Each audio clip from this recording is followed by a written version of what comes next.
Hello everyone, welcome back to try and taste kitchen. આજે હું તમારી સાથે શેર કરીશ ચીઝ વેજીટેબલ સેન્ડવિચ બનાવવાની રેસીપી. સેન્ડવિચ તો બધાની ફેવરેટ જ હોય છે, રાઈટ? સેન્ડવિચ અલગ અલગ ટાઈપ્સની હોય છે અને એને બનાવવાની રીત પણ અલગ અલગ હોય છે. તો આજે હું તમને મારી સિમ્પલ રીત બતાવીશ કે જો તમે આ રીતે બનાવશો તો સેન્ડવિચ એકદમ ટેસ્ટી બનશે અને તમને ખૂબ જ ભાવશે. તો આ રીતે ચોક્કસથી એકવાર ટ્રાય કરજો. અને જો તમને આ મારી રેસીપી ગમે તો પ્લીઝ મારા વિડીયોને લાઇક કરજો, વધારેમાં વધારે શેર કરજો. અને જો તમે નવા હો તો મારી ચેનલને સબસ્ક્રાઈબ કરવાનું છે. સબસ્ક્રાઈબ કરવું એ બિલકુલ જ ફ્રી છે. સબસ્ક્રાઈબ કરવા માટે નીચે આપેલો રેડ બટન પ્રેસ કરી બાજુમાં આપેલો બેલ આઇકન પ્રેસ કરવો, જેથી બધા વિડીયોની નોટિફિકેશન તમને મળતી રહે. વેજીટેબલ ચીઝ સેન્ડવિચ બનાવવા માટે પહેલાં આપણે સ્ટફિંગ તૈયાર કરીશું. સ્ટફિંગ તૈયાર કરવા માટે મેં અહીંયા 2 નંગ ડુંગળી લીધી છે.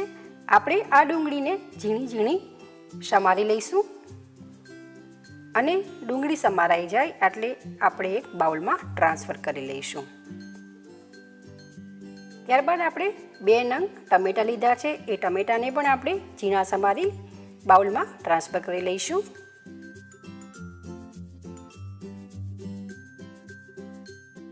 ત્યારબાદ આપણે અડધું કેપ્સિકમને પણ આ જ રીતે ઝીણું ઝીણું સમારી બાઉલમાં ટ્રાન્સફર કરી લઈશું. અહીંયા વેજીટેબલ્સ કયા એડ કરવા અને કેટલી ક્વોન્ટિટીમાં એડ કરવા એ ટોટલી તમારા ઉપર ડિપેન્ડન્સ છે. તમારા કિડ્સને જે ભાવતા હોય એ તમે એડ કરી શકો અને જે ના ભાવતા હોય એ અવોઇડ કરી શકો. ત્યારબાદ હવે આપણે એમાં પનીરના નાના નાના ક્યુબ કટ કરી એ પણ બાઉલમાં ટ્રાન્સફર કરી લઈશું. તમે આ વેજીટેબલ સેન્ડવિચમાં બોઇલ્ડ પોટેટોના નાના પીસ કરીને પણ એડ કરી શકો છો. જો હેલ્ધી વર્ઝન બનાવવું હોય તો તમે સ્પિનાચ એટલે કે પાલક ભાજીને પણ એડ કરી શકો છો. હવે આપણા બધા વેજીટેબલ્સ કટ થઈ ગયા છે. ત્યારબાદ આપણે પેનને ગેસ ઉપર ગરમ કરવા મૂકશું અને 1 થી 1.5 ચમચી બટર એડ કરશું. બટર મેલ્ટ થઈ જાય ત્યારબાદ આપણે આપણા બધા જ સમારેલા વેજીટેબલ્સ જેમ કે ડુંગળી, ટમાટર, પનીર અને સ્વીટ કોર્ન, અહીંયા મેં બોઇલ્ડ સ્વીટ કોર્ન લીધા છે, એ પણ આપણે એડ કરશું અને સરસ મિક્સ કરી દઈશું. ત્યારબાદ ગ્રીન કેપ્સિકમ એડ કરશું અને આ વેજીટેબલ્સને આપણે અડધી મિનિટ સુધી આ રીતે સોતે થવા દઈશું.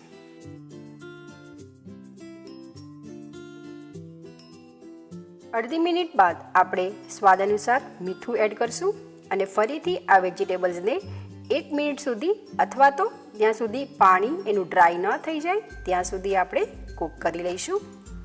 તો તમે જોઈ શકો છો કે આપણા વેજીટેબલ્સ એકદમ ડ્રાય થઈ ગયા છે. ત્યારબાદ તેમાં 1 થી 1.5 ચમચી ટોમેટો કેચઅપ એડ કરી ફરી એક સરસ મિક્સ કરી લઈશું. તો આપણું સ્ટફિંગ બિલકુલ રેડી છે. હવે આપણે આ સ્ટફિંગને થોડું ઠંડુ થવા દઈશું. સ્ટફિંગ ઠંડુ થઈ ગયું છે.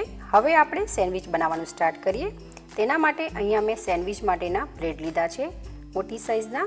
ત્યારબાદ આપણે બટર, ચટણી, સ્ટફિંગ અને ચીઝ. હવે આપણે બ્રેડની સ્લાઇસ ઉપર બટર અપ્લાય કરીશું. ત્યારબાદ આપણે આ સ્લાઇસ ઉપર ગ્રીન ચટણી અપ્લાય કરશું. તમે જે રીતે સ્પાઇસી ખાતા હોય એ પ્રમાણે ચટણી અપ્લાય કરવી. હું કિડ્સ માટે બનાવું છું એટલા માટે હું ચટણીની ક્વોન્ટિટી થોડી ઓછી રાખીશ.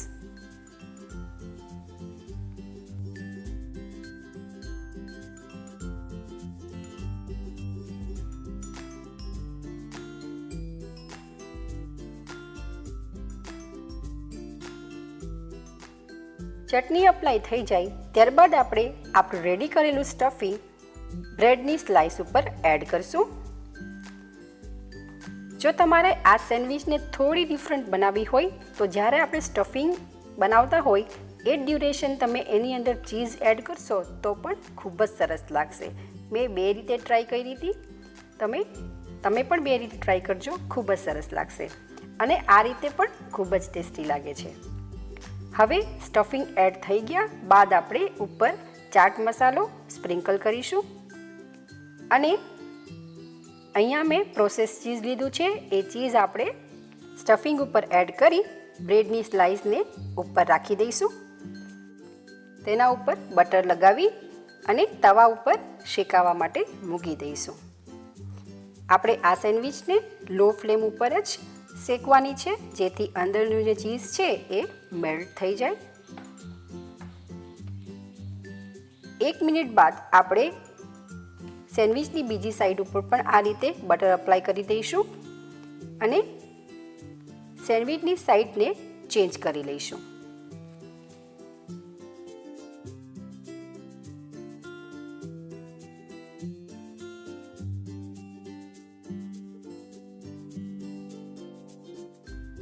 તમે જોઈ શકો છો ખૂબ જ સરસ ગોલ્ડન ક્રિસ્પી શેકાઈને તૈયાર થઈ ગઈ છે.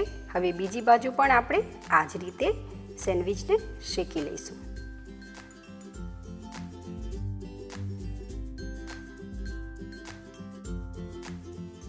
તો આપણી સેન્ડવિચ બે બાજુથી ગોલ્ડન ક્રિસ્પી શેકાઈને સરસ તૈયાર થઈ ગઈ છે. હવે આપણે આ સેન્ડવિચને એક સર્વિંગ પ્લેટમાં કાઢી અને સર્વ કરી લઈએ. તો રેડી છે આપણી ચીઝ વેજીટેબલ સેન્ડવિચ, જેને બનાવવી ખૂબ જ સિમ્પલ અને સ્વાદમાં સુપર ટેસ્ટી. કિડ્સને તો આ સેન્ડવિચ ખૂબ જ ભાવવાની છે.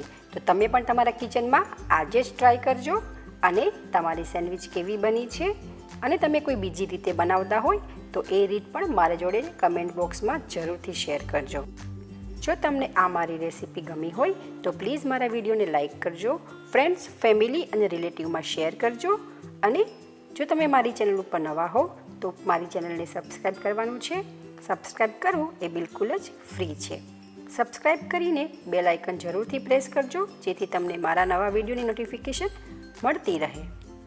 તો ફરી મળીશું એક નવી રેસીપી સાથે. Thank you for watching my video.